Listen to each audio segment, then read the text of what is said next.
நீடாழி உலகத்தில் அரை நாளோடு ஐந்தில் நிற்கவி பாடாத தவவாய்மை முனிராஜன் மகாபாரதம் சொன்னார். எழுத்தானிதன் கோடாக எழுதும் திரானை பணிந்து அன்பு கூர்வாமரோ ராதாரமண. நம்முடைய திருவண்ணாமலை மாவட்டம் வந்தவாசி வட்டம் ரகுநாத சமுத்திரம் கிராமத்திற்கு அண்டி பாஞ்சாலி அம்மனுடைய அக்னி பிரம்மோற்சவ விழா தொடங்கி இன்று 10வது நாள். இந்த 10 நாட்களாக மகாபாரத விழா ஒரு நாளும் சிறப்பாக நடந்து இன்றைய தினத்திலே பகாசூரன் வதை ராத்திரி நாடகம் வில் வளைப்பு நம்முடைய மாணவன் நாடகக்குழுவினாலே இந்த பகாசூரன் வண்டி ஊருக்குள்ள வந்தது. எதுக்காக இந்த வண்டியில நம்ம எல்லாம் சாப்பாடு போட்டோம் அப்படின்னு சொன்னா, பாண்டவர்களை ராஜாக்களும் 300 மங்கலம் என்று சொல்லக்கூடிய வேத்திரகீயம் 300 வீடு பிராமணர் வீடு. அந்த ஊர்ல ஓராண்டு காலம் தங்குறாங்க. அரைக்கு மாளிகை நேற்று அற்புதமா மாளிகை தீப்பத்தி எரிஞ்சது. ஒரே ஒரு வெடி வச்சுட்டு பயந்துட்டோம் நம்ம எல்லாம். அப்ப அருகு மாளிகை எரியும் போது பாண்டவர் 5 ராஜாக்களும் உள்ளிருந்து தப்பிக்கிற போது அந்த மாளிகை எப்படி எரிஞ்சு பார்த்திருப்போம். அங்கிருந்து பாண்டவர்கள் மாண்டு விட்டார்கள் அப்படின்னு முடிவெடுத்து அங்கிருந்து இடும்பாவனம் வந்தார். இடும்பாவனத்திலே இடும்பியை திருக்கல்யாணம் செய்து கடவுள் கஜரை எடுத்து 300 மங்கலம் வர்றாங்க. பிராமண வடிவத்திலே பாண்டவர்கள் 1 வருஷ காலம் அந்த வீட்டுல தங்குறாங்க. ஒரே வீட்டுல 6 பேர் தங்கி 1 வருஷமா சாப்பிடுறாங்க. ஒரு நாள் மாமி அழுது, ஐயோ நான் என்ன பண்ணுவேன், இருக்கிறது ஒரு பொண்ணு ஒரு பிள்ளை, பொண்ணை பக்கத்துல உள்ள கல்யாணம் பண்ணி கொடுத்துட்டேன், இருக்கிற ஒரு பிள்ளைய நான் எப்படி பணி கொடுப்பேன்னு அழுது. குந்தியம்மா போய் கேட்டாங்க, ஏமா நான் 6 பேர் உட்காந்து 1 வருஷமா சாப்பிடுறோம் வீட்டுல, அதனால அழுவியாமா? அதெல்லாம் ஒண்ணு இல்லை அம்மா, உங்க வாழ்நாள் முழுக்க நீங்க எங்க வீட்டுல சாப்பிடலாம், சாப்பாட்டுக்கு பஞ்சம் கிடையாது. நான் அழகு வேற விஷயமா என்னன்னா, எங்க ஊருக்கு பக்கத்துல ஏக சக்கரவனம்னு ஒரு காடு, அந்த காட்டுல பகாசூரன் ஒருத்தன் வாழ்றான். அந்த பகாசூரன் காது 12 காத தூரம், 120 மைல் அவன் காது மட்டும். அவன் பல்லு எப்படி இருக்கும், வாய் எப்படி இருக்குன்னு பார்க்கணும்.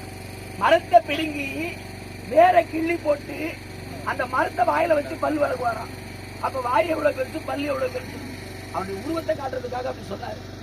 அப்படி அற்புதமாக அந்த பகாசூரன் ஊருக்குள்ள 300 மங்கலத்துல வந்து ஒரு நாளைக்கு 10 பேர் 15 பேர் 20 பேரா மொத்தமா அள்ளி வாயில போட்டுக்கனா, பிராமண பெரியவர்கள்லாம் சேர்ந்து, அப்பா பகாசூரா ஊருக்குள்ள வராம இருக்கணும், உனக்கு என்ன வேணும்னு கேளு, நீ இருக்கிற இடத்துக்கு நாங்க கொடுத்து அனுப்பிச்சிடறோம் அப்படின்னாங்க.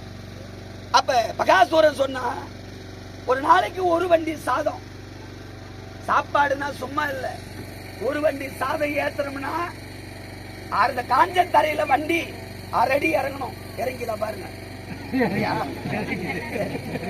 காஞ்ச தரையில 6 அடி அந்த வண்டி சக்கரை இறங்கணுமா, அவ்வளோ சாப்பாடு ஏத்தணும், உள்ள பலகாரங்கள் ஏத்தணும்.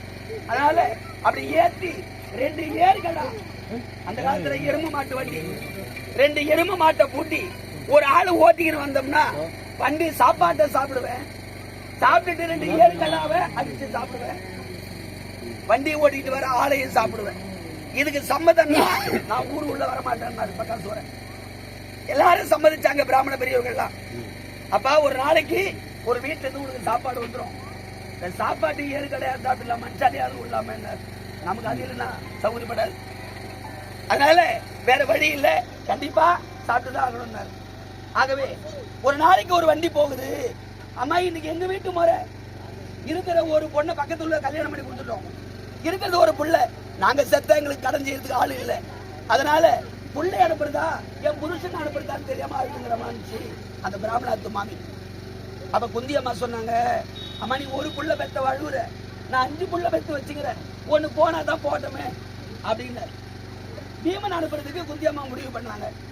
அம்மாடி 1 வருஷமா சோறு போட்டோம், அதனால இருக்கிற மாமி எல்லாம் சும்மா விட மாட்டாங்க, 1 வருஷமா சும்மாவா சோறு போட்டா, இந்த புள்ளைய பலி கொடுத்துக்கு தான் வீட்டுல தங்க வச்சு சோறு போட்டான்னு என்ன தப்பா பேசுவாங்க, அதெல்லாம் வேணாம். அம்மா அப்படிலாம் இல்ல, என் புள்ள போனா அந்த பகாசூரன் போக வேண்டிய இடத்துக்கு போவான், அதனால நம்பிக்கையா சொல்றேன், நீங்க சாப்பாடு ஏற்பாடு பண்ணுங்க, மற்ற நான் பாத்துக்கிறேன் அப்படின்னா. அழகாக பிராமணாத்து சாப்பாடு சாதம், ரசம், குழம்பு, மோர் குழம்பு, என்னென்ன செப்பு வடை, அப்பளம், என்னென்ன போட்டுக்கிறீங்கன்னு தெரியல. அதுல பாக்கம் எல்லாம் செய்து பலகாரம் உள்பட எல்லாத்தையும் ஏற்றி அழகா தயார் பண்ணிட்டாங்க. மாட்டை பூட்டியாச்சு. பீமன் பார்த்தார், பிராமண வீட்டுல ஒரு வருஷமா சாப்பிட்டுக்கிறார் நெய் பருப்போட. உடம்பு பசன்னு ஊர்ல எடுத்துக்கிறான். அடிக்கிறதுக்கு யாருன்னா ஒரு ஆள் ஆப்டா நான் சாத்துனா உடம்பு கொஞ்சம் குறையுமே நினைக்கிறாராம் பீமன். சண்டைக்கு பாத்துக்கிறார். இப்ப நல்ல வேலையா பக்காத்தூர் அடிக்கிறதுக்கு ஏற்பாடு பண்ணிட்டாங்க. மேக்கப் எல்லாம் போட்டுக்கிட்டு ரொம்ப அருமையா ஏறி வண்டியில நிக்கிறார் பீமன். பிராமணாத்து மாமி தான் பார்த்தாங்க, அப்பா நீ போய் வரும்போது உடம்பு இருக்காது வச்சு அழுகுறதுக்கு, நாங்க இப்பவே கொஞ்சம் அழுதுக்கு அனுப்புறோம்பா உன்ன.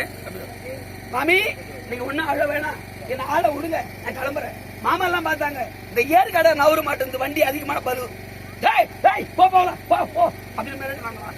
ஐயா மாமா என்ன பண்றீங்க? மாடு நவர்ல பார்த்தார். நான் ஓட்டிக்கிறேன், நீங்களாம் ஓரமா போகுன்னு ஒரு அதட்டினார். அழகா வாழை குழச்சிட்டு 2 எருது வாழும் நேர ஏக சக்கரவரத்துல போய் நின்னுது. ஏக சக்கரவரத்துல போய் பார்த்தா காக்கை கழுகுகள் எல்லாம் மட்டமிட்டு கிடக்குதான். என்ன ரத்த வாசம், அங்க எலும்பு கூடுகள் மலை போல கிடக்குதான். மனுஷால் எலும்போம், அந்த எருமாட்டு எலும்போம். அதெல்லாம் பார்த்தார் பீமன். பசி வேற எடுத்துருச்சு. 7 மணிக்கு தான் சாப்பிட்டாலும் உள்ள பசிக்குது. 10 மணி ஆயிடுச்சு. பசி எடுக்குது. வண்டி நிறைய சாப்பாட்டு வச்சுக்கிறது, எவ்வளவு நேரமா பசி ஆகுது, உடு பாத்துக்கலான்னு பீமன் போனார். வண்டி சாப்பாட்டை 3 உண்டியா உருட்டினார். தூக்கி மேல போட்டார். அம்மா அகாயவாணி உனக்கு அர்ப்பணம் பண்ற எடுத்துக்கோ, எவ்வளவு ஒன்றுமா சாப்பிட்டு கீழே போடுங்க. மேல தூக்கி போட்டா கீழே தான் வரும்போது, அப்படியே வரும்போது ஆன வாயை போட்டார். நேரம் உள்ள போட்டுனார். 2வது உருண்டை எடுத்தார். தாய் தந்தையை வணங்கினார். உங்களுக்கு அர்ப்பணம், மேல தூக்கி போடுற, எவ்வளவு ஒன்றுமா சாப்பிட்டு கீழே போடுங்க. நேரம் சாப்பாடு வருது. வாயை போடுந்தார். நேரம் உள்ள போச்சு. 2 உருண்டை வண்டி சாதம் வயிறு ரொம்ப போச்சு. 3வது ஒரு உருண்டை இருக்குது, இதுதான் எனக்கு இப்ப எடுக்கிறது தான் அப்படின்னு தூக்கி போட்டார். அந்த 3வது உருண்டை உள்ள போச்சு. நெஞ்சு வரைக்கும் நிக்குது. ஜீரணம் ஆகல. சாப்பாடு உள்ள இறங்கல, வெளியும் போல. படுத்துக்கின்னு அத்திம்பேர் நன்னா உருண்டுகிறார். பாருங்க சாப்பிட்டு ஜீரணம் ஆகல. அந்த நேரத்துல தான் பகாசூர அந்த மலை உச்சிலிருந்து வர்றான். பார்த்தார். அங்கிருந்து பார்த்தா வண்டி சாதம் இருக்குது. இந்த பீமன் என்ன பண்ணாரா, சாப்பாடு சாப்பிட்டு களிமண்ணை பெருசா உருட்டி இந்த இறஞ்ச சாதத்து மேல ஊத்தி அதை தூக்கி வண்டியில வச்சுட்டாரு. அங்கிருந்து ஓடியாந்தான் பசியில. ஆனு வாயை கவனா, வாய் நிறைய களிமண். கோபம் வந்துச்சு. அடே புலி கிட்ட உணவை பூனை சாப்பிடுற மாதிரி, நான் புலி நீ போட, ஏன் சாப்பாட்ட நீ எப்படி சாப்பிடலாம் அப்படின்னு சண்டைக்கு போனார். அவர் பேச முடியல பாவம், எழுந்து உட்கார முடியல, நிமிர்ந்து முடியல, புண்ணு கிடக்கிறார் பீம பாவம். போன உடனே முதுகுல ஓங்கி ஒரு குத்து விட்டார் பகாசோர பீமன். முதுகுல அடிச்ச உடனே நெஞ்சிருந்த சாப்பாடு உள்ள இறங்கிட்டா. ஏன் போட்டார். எழுந்து அப்புறம் கேட்டார், நீ புலி நான் புலியா? புலியா புலியா பார்த்துலான்னு கரத்தோடு மோத, சிரத்தோடு மோத, கால்களால் இடித்துக் கொண்டு, முட்டிகளால் இடித்துக் கொண்டு, நகங்களால் கீறிக்கொண்டு, இது ஒரு யுத்தம். ரொம்ப நேரம் விளையாட நேரம் இல்லை, எல்லாம் பசியா கிடக்கிறவன்னு அடிச்சார். மாமிச மலை போல பீமன் பகாசுரனை குவிச்சார். பகாசுரன் மாண்டு போன பகாசுரனை தூக்கி வண்டியில போட்டார். நேரா ஊருக்குள்ள கொண்டு வந்தார். ஊருக்கு பக்கத்துல இருக்கிற சுடுகாட்டுல அவன் உடம்பை எரிச்சிட்டு அப்படியே கிளம்பி துணியெல்லாம் துவைச்சி மேல போட்டு வர்ற. அப்படி வரும்போது ஊருக்குள்ள இருக்கிற பிராமண பெரியவர்கள் எல்லாம் அழகாக பீமனை வாழ்த்தி அருள்னாங்க என்று சொல்லி, இப்ப நம்ம சொன்னதை நம்ம நாடக ஆசிரியர்கள் நாடகமா நடத்தி அதுக்கப்புறம் சாப்பாடு கொடுப்பாங்க.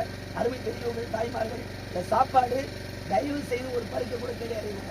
கொடுக்குறவங்களாகட்டும் வாங்குறவங்களாகட்டும் பொறுமையா சாப்பாட்டை வாங்குங்க. உடம்புல இருக்கிற நோயோ அல்லது குழந்தை பாக்கிய வேலையோ எதுவாயினும் எந்த பிரச்சனையாயினும் நல்லபடியா பகவானை வேண்டிக்கிட்டு அந்த பிரசாதத்தை வாங்கி சாப்பிடுங்க. கீழே சிந்தாம வாங்குங்க, அவசரப்படாம வாங்கி பிரசாதத்தை சாப்பிட்டீங்கன்னா அற்புதமா பகவானுடைய அருளையும் பாஞ்சாலியுடைய அருளையும் பெறலாம் என்று சொல்லி அடியேன் நிறைவு செய்கிறேன். நாடகாசிரியர் பெருமக்கள் கொடுக்கும்.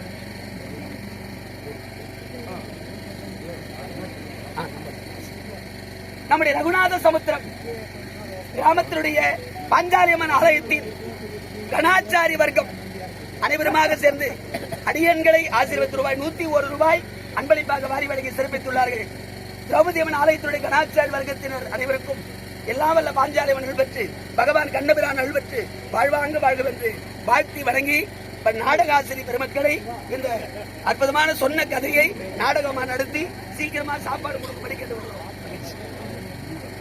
நம்முடைய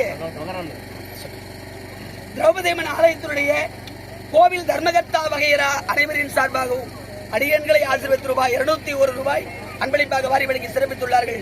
அன்னாருக்கும் அவருடைய குடும்பங்களைச் சேர்ந்தவர்களுக்கும் பகவான் அருள் பெற்று வாழ்வாங்கு வாழ்கும் என்று கண்ணபிரானை பிரார்த்தனை செய்கிறோம். அன்புக்குரியவர்களே, நம்முடைய திரௌபதி அம்மன் ஆலயத்தினுடைய கோவில் நாட்டாண்மைதாரர் ஐயா அவர்கள் குடும்பத்தின் சார்பாக நாட்டாண்மை வகையரா சார்பாக ரூபாய் 101 அன்பளிப்பாக அடியனுக்காக வாரி வழங்கி சிறப்பித்துள்ளார்கள். அன்னாரும் அவருடைய குடும்பத்தைச் சேர்ந்தவர்களும் பகவான் அருள் பெற்று வாழ்வாங்கு வாழ்வு என்று பகவானை பிரார்த்தனை செய்கிறோம். அன்புக்குரியவர்களே, ஸ்ரீமத் ராதாரமண கோவிந்த்.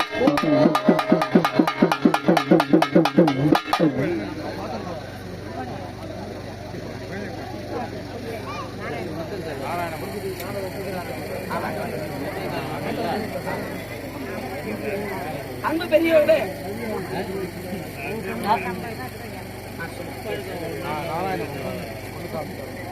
நம்முடைய நாராயணமங்கலம் கிராமஸ்தலம் திருவாரூர் பொன்னுசாமி கவுண்டர் ஐயாவுடைய குடும்பத்தின் சார்பாக அம்மனுக்காக ரூபாய் 50 அடியனுக்காக ரூபாய் 50 101 அன்பளிப்பாக வாரி வழங்கி சிறப்பித்துள்ளார்கள்.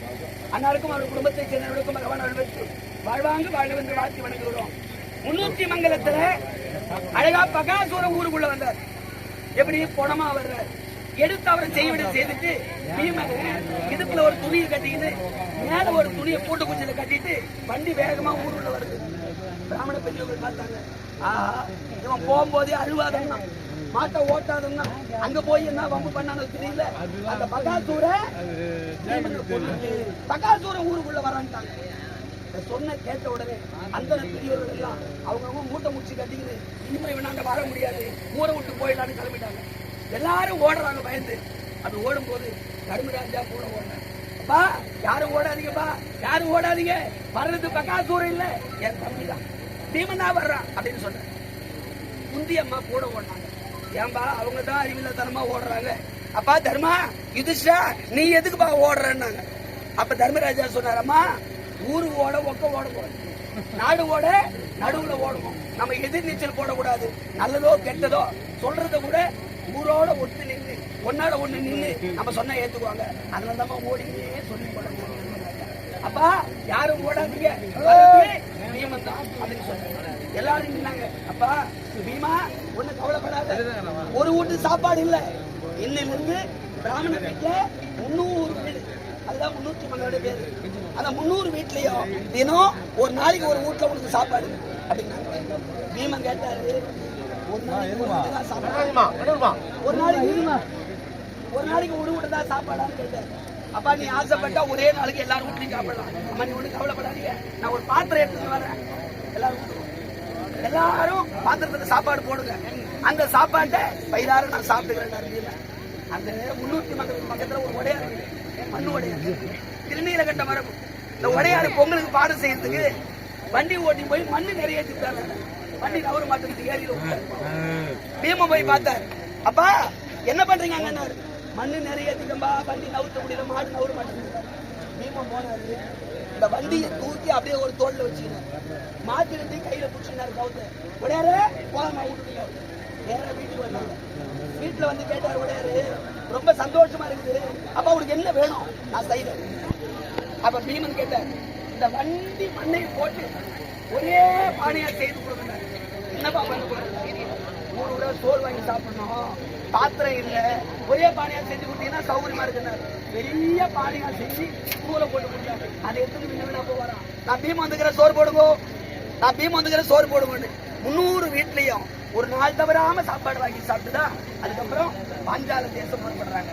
இப்ப அழகா நாடக ஆசிரியர் பெருமக்கள் விருதுங்க வந்திருக்கு, எல்லாருமா இருந்து அவங்க இப்ப நம்ம சொன்ன கதையை நாடகமா நடத்துவாங்க. நம்ம பாரத தமிழ்ல பேசுறோம், இப்ப நாடக தமிழ்ல அவங்க எப்படி திட்டிக்கிறாங்கன்னு பார்க்கலாம். பகாசுரனும் பீமனும் கேட்டு நம்ம எல்லோரும் பஞ்சாயம் நடைபெற வேண்டும். ராத்திரிக்கு நம்முடைய ஞான ஒளி நாடகம் கொடுக்கிறாரு, வில் வளைப்பு நாடகம். அது முடிச்சு நாளைக்கு சுபத்திரை மாலையீடு, தீர்த்த யாத்திரை சுபத்திரை மாலையீடு. நாளைக்கு எல்லாரும் நாடகம் பார்த்துட்டு நல்லா தூங்கி எடுத்து பாரதி கேட்க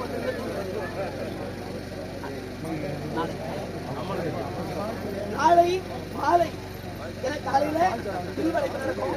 நாளைக்கு மாலை அம்மன் திருக்கல்யாணம் நம்ம கோவில் நடக்கும் சரியாக 5 மணிக்கு.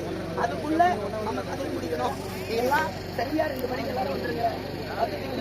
5 மணிக்கு நம்ம கதை முடிச்சோம்னா கல்யாணம் கண்ணால பார்த்துட்டு அம்மனுடைய அருள் பெறலாம் என்று சொல்லிக்கொண்டு நாளை அம்மன் திருக்கல்யாணம், சுபத்திர கல்யாணம், பாஞ்சாலி அம்மன் திருமணம், இதெல்லாம் நாளைக்கு கதைகள் நடக்கும். பாஞ்சாலி அம்மன் அர்ச்சன பெருமானுடைய திருக்கல்யாண வைபவம் நம்ம சுவாமி நாளைக்கு அற்புதமா திருக்கல்யாண வைபவத்தை சிறப்பாக எடுத்திருக்கிறாங்க. இந்த வருஷம் விளக்கு பூஜையும் அம்மன் பிறப்பும் தன்னார கண்டு மகிழ்ந்தோம். அதே போல இந்த பகாசுரன் அதை எல்லாரும் பார்த்துட்டு அம்மன் அருள் பெற்று பிரசாதங்களை பெற்று செல்லுமாறு கேட்டுக் கொள்கிறோம்.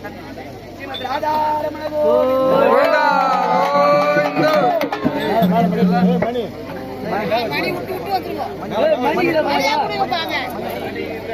மணி இல்லையா எதுவும் இருப்பாங்க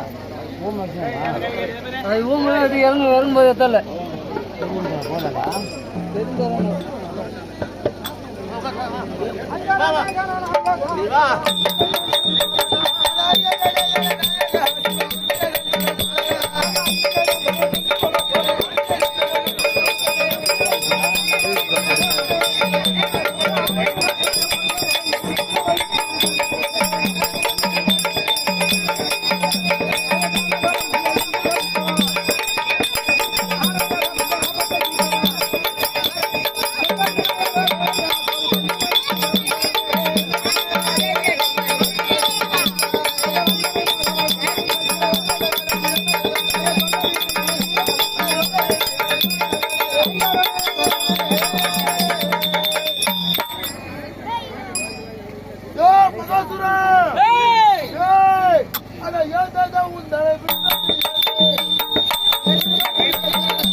ஒரு வண்டி சோறு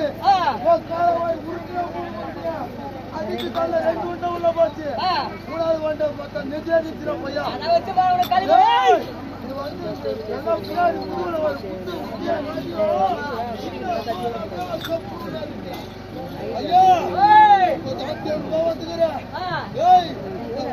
சொல்லியிருந்தா தானே